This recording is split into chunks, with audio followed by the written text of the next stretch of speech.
नमस्कार प्यारे साथियों। आज हम जो आरपीएससी के पुराने पेपर हैं उनके हम प्रश्न देख रहे थे। आज हम देखेंगे आरपीएससी कॉलेज व्याख्याता परीक्षा 2016 का हिंदी का जो द्वितीय पेपर आता है वो आज हम देखेंगे। जो कॉलेज व्याख्याता होते हैं उसमें हिंदी का एक फर्स्ट पेपर आता है और एक द्वितीय पेपर भी हिंदी का आता है। तो आज हमने फर्स्ट पेपर के प्रश्न उत्तर देख लिए हैं। आज हम द्वितीय पेपर के प्रश्न उत्तर देखेंगे जो हमारे हिंदी साहित्य इतिहास से संबंधित हैं। पहला प्रश्न है, हिंदी के प्रारंभिक काल को आदिकाल नाम देने वाले हैं, यानी हिंदी के प्रारंभिक काल को आदिकाल नाम किसने दिया? तो इसका उत्तर हो जाएगा आचार्य प्रसाद द्विवेदी ने। अगला है, गोरखनाथ की साधना पद्धति का नाम क्या है? तो आपको पता ही है, नाथों की साधना पद्धति जो है वो हठ योग साधना थी। अगला प्रश्न है, हेमचंद्र का सिद्ध हेम शब्दानुशासन है, तो क्या है? ये एक व्याकरण ग्रंथ है। इससे अगली रचना है, पाहुड़ दोहा ग्रंथ के रचनाकार कौन थे? तो पाहुड़ दोहा ग्रंथ के रचनाकार राम सिंह थे। अगला प्रश्न है, मैं हिंदुस्तान की तूती हूँ, ये कथन किस लेखक का है? तो आप सभी को पता है, बहुत आसान प्रश्न है ये। अमीर खुसरो ने कहा था कि मैं हिंदुस्तान की तूती हूँ, मुझसे जो कुछ भी पूछना हो हिंदुस्तानी में पूछना। अगला प्रश्न है, देसियल बनना सब जन मीठा, देसी भाषा के मिठास का ये वर्णन करने वाले रचनाकार का नाम क्या है? तो ये पंक्ति प्रसिद्ध है, आती है हमेशा ही, तो ये विद्यापति की पंक्ति है। अगला प्रश्न है, सारंगधर पद्धति किस विधा की रचना है? तो सारंगधर पद्धति जो सुभाषित संग्रह है, यानी एक प्रकार से सुभाषित का मतलब किसी की प्रशंसा में लिखा गया जो है वो काव्य है। सुभाषित संग्रह साथियों, ये नाम आज नया ही देखा है। ऐसा कौन सा संग्रह होता है? जैसे महाकाव्य दे रखे हैं, खंड काव्य दे रखे हैं, तो ये आज नया ही नाम देखा है, सुभाषित संग्रह। सारंगधर पद्धति इस विधा की रचना थी। तो ये विधा कभी पढ़ी नहीं है। अगर आपके आगे आई है कभी ये विधा हिंदी में तो आप ज़रूर बताना ये सुभाषित संग्रह कौन सा होता है। अगला प्रश्न है, मैथिल कोकिल नाम से जाने जाते हैं, तो विद्यापति जो है वही मैथिल कोकिल के नाम से जाने जाते हैं। अगला है, बिसलदेव रासो की नायिका का नाम क्या था? तो बिसलदेव रासो की नायिका का नाम राजमती था। अगला प्रश्न है, रणमल छंद काव्य के रचनाकार कौन है? तो रणमल छंद काव्य के रचनाकार श्रीधर है। इससे अगला प्रश्न है, कबीरदास के काव्य में विद्यमान भावात्मक रहस्यवाद की झलक का कारण क्या है? तो उनके काव्य में जो भावात्मक रहस्यवाद की झलक है वो सूफी सत्संग के प्रभाव के कारण देखने को मिलती है। अगला प्रश्न है, निर्गुण पंथियों में सबसे अधिक शिक्षित और शास्त्रज्ञ थे, तो सुंदरदास जो हैं वो सबसे अधिक पढ़े लिखे थे। अगुण नहीं सगुण नहीं कछु भेदा उक्ति किसकी है? तो ये प्रसिद्ध पंक्ति तुलसीदास की है। अगला प्रश्न है, साहित्य को सुर सरी सम सबका हितकारी घोषित किसने किया था? तो ये पंक्ति भी गोस्वामी तुलसीदास जी की है। उन्होंने गंगा नदी के समान साहित्य को सबका भला करने वाला बताया था।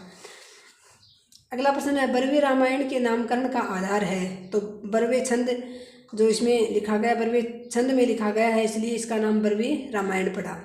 अगला प्रश्न है, तुलसीदास को लोकनायक कहने वाले हैं, तो तुलसीदास को लोकनायक जो जॉर्ज ग्रियर्सन ने कहा था। अगला प्रश्न है, रामलला नहचू रचना की शैली है, तो ये अवधि लोकगीतों की जो तुलसीदास जी द्वारा लिखी गई है, तो अवधि लोकगीत हैं ये। नहचू अवधि भाषा का शब्द है, तो रामलला नहचू अवधि लोकगीतों की शैली है।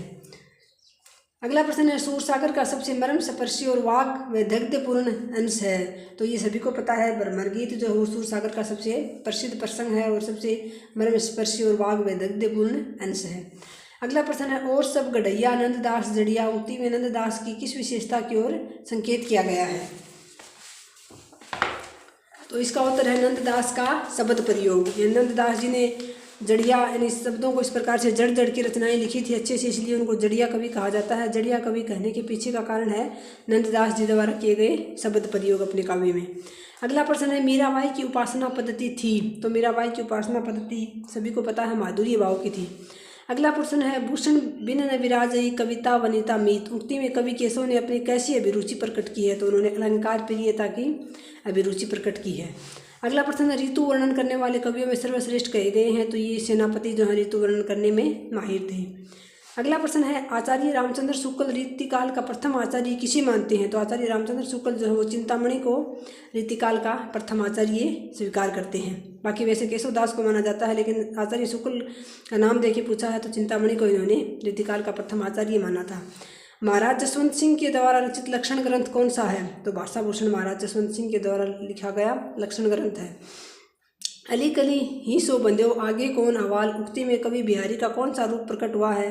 तो इसमें उद्बोधक रूप प्रकट हुआ, यानी उन्होंने संबोधित किया था जयपुर के राजा को, तो उद्बोधक रूप उनका प्रकट हुआ है।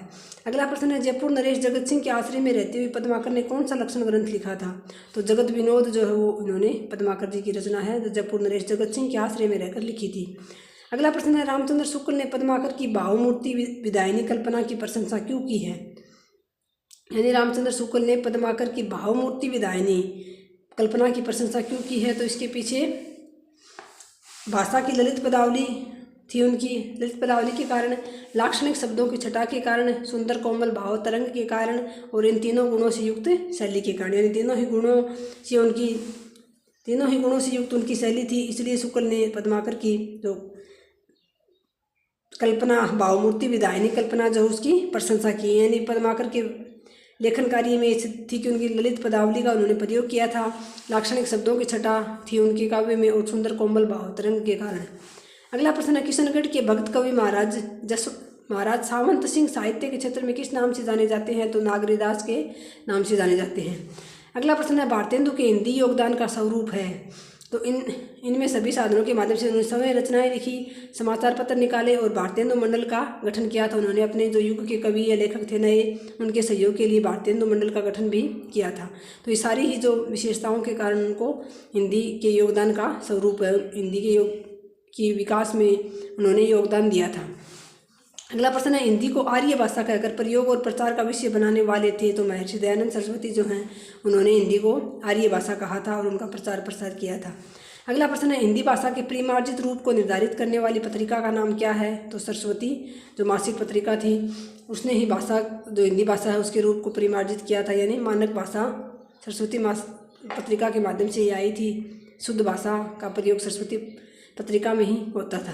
अगला प्रश्न है, गोदान उपन्यास को गद्य में प्रस्तुत महाकाव्य कहा जाता है क्योंकि उसमें भारतीय जनजीवन का यथार्थ चित्रण है, सामान्य आदमी की अच्छाइयों का विवेचन है, सामाजिक संस्कारों का सूक्ष्म अभिनिवेश है। इन सभी गुणों के कारण उसको गोदान उपन्यास को गद्य में प्रस्तुत महाकाव्य कहा जाता है।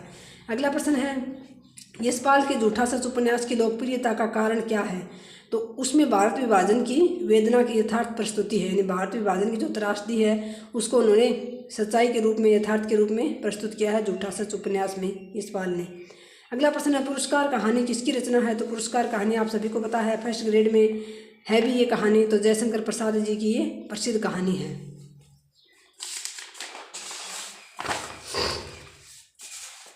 अगला प्रश्न है, प्रखर साम्यवादी आलोचक हैं? तो डॉक्टर रामविलास शर्मा जो हैं वो प्रखर साम्यवादी आलोचक माने जाते हैं।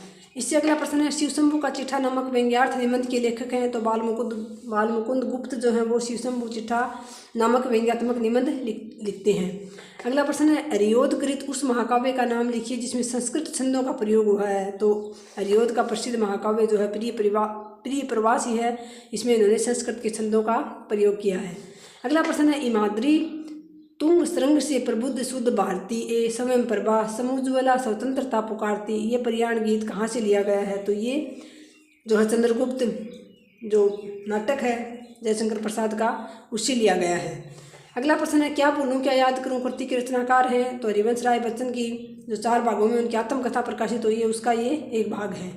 अगला प्रश्न है, भारत भारती की रचना का उद्देश्य है? तो अतीत से प्रेरणा ग्रहण करना, वर्तमान को सार्थक करना और भविष्य का निर्माण करना, ये तीनों ही भारत भारती रचना के उद्देश्य थे। अगला प्रश्न है, निम्नलिखित रचनाओं को उनके रचनाकारों से सुमेलित कीजिए। तो भक्तमाल जो है वो नवादास की रचना है, भक्त नामावली जो है वो ध्रुवदास की रचना है, गोसाई चरित वेणी माधवदास की रचना है और 252 वैष्णवों की वार्ता गोकुलनाथ की रचना है। अगला प्रश्न फिर ऐसे ही है, सूची 1 में अंकित नामों को सूची 2 में अंकित साहित्य इतिहासकारों के साथ सुमेलित कीजिए, यानी हिंदी साहित्य का जो आदिकाल है उसको किसने किस नाम से पुकारा है उसके बारे में है ये। तो सिद्ध सामंत काल राहुल शंकरत्यान ने कहा है, चारण काल जॉर्ज गिरियसन ने कहा है, प्रारंभिक काल हजारी प्रसाद द्विवेदी ने कहा है और प्रारंभिक काल मिश्र बंधुओं ने कहा है और आदिकाल जो है वो हजारी प्रसाद द्विवेदी ने कहा है। अगला प्रश्न है, स्थापना है एक वाक्य की स्थापना की गई, उसके बाद में उसका तर्क दिया गया है। तो ये दोनों ही लाइनें जो वो हिंदी साहित्य इतिहास के बारे में, इतिहास की लेखन जो पद्धति है उसके बारे में शुक्ल जी की प्रसिद्ध पंक्तियां हैं ये। जनता की चित्तवृत्ति के परिवर्तन के साथ साहित्य के स्वरूप में परिवर्तन नहीं होता, तो ये नहीं शब्द यहाँ नहीं आएगा। शुक्ल जी का कहना है कि जनता की चित्तवृत्ति के परिवर्तन के साथ ही साहित्य के स्वरूप में भी परिवर्तन हो जाता है। और इसका तर्क है क्योंकि प्रत्येक देश का साहित्य वहाँ की जनता की चित्तवृत्ति का संचित प्रतिबिंब होता है, तो इसमें ए गलत है और आर सही है। अगला प्रश्न है, ईश्वर द ला लिटरेतुर एंदुई ए हिंदुस्तानी नामक ग्रंथ किस भाषा में लिखा गया था? तो ये हमारा हिंदी भाषा का प्रथम इतिहास ग्रंथ माना जाता है जो फ्रेंच भाषा में लिखा गया था। अगला प्रश्न है, पहले जिसे गाथा या गाहा कहने से प्राकृत का बोध होता था, वैसे ही पीछे कहने से यानी बाद में कहने से अपभ्रंश या लोक प्रज्वलित काव्य भाषा का बोध होने लगा। आचार्य शुक्ल ने कि इस कथन के रिक्त स्थान में क्या आएगा? तो बाद में दोहा या दोहा कहने से जो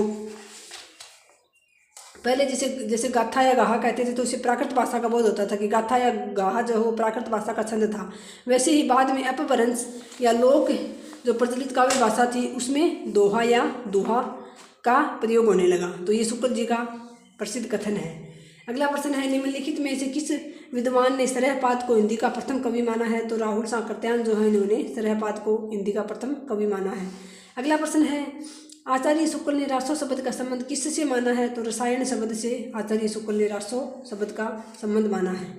अगला प्रश्न है, पृथ्वीराज विजय नामक ग्रंथ के आधार पर पृथ्वीराज रासो को अप्रामाणिक रचना मानने वाले विद्वान है? तो डॉक्टर वुलर ने सबसे पहले पृथ्वीराज विजय नामक ग्रंथ के आधार पर पृथ्वीराज रासो ग्रंथ को अप्रामाणिक घोषित किया था। अगला प्रश्न है, गद्य पद्य मिश्रित चंपू काव्य की प्राचीनतम हिंदी कृति कौन सी है? तो ये सभी को पता है, राहुल वेल है जो एक शिलांकित कृति है, सबसे प्राचीन गद्य पद्य मिश्रित चंपू काव्य है। अगला प्रश्न है, निम्नलिखित ग्रंथों को उनके रचनाकारों के साथ सुमेलित कीजिए।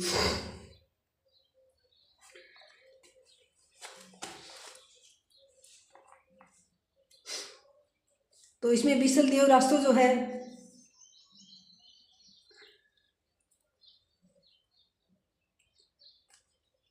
बीसल देव रासो नरपति नाला की रचना है।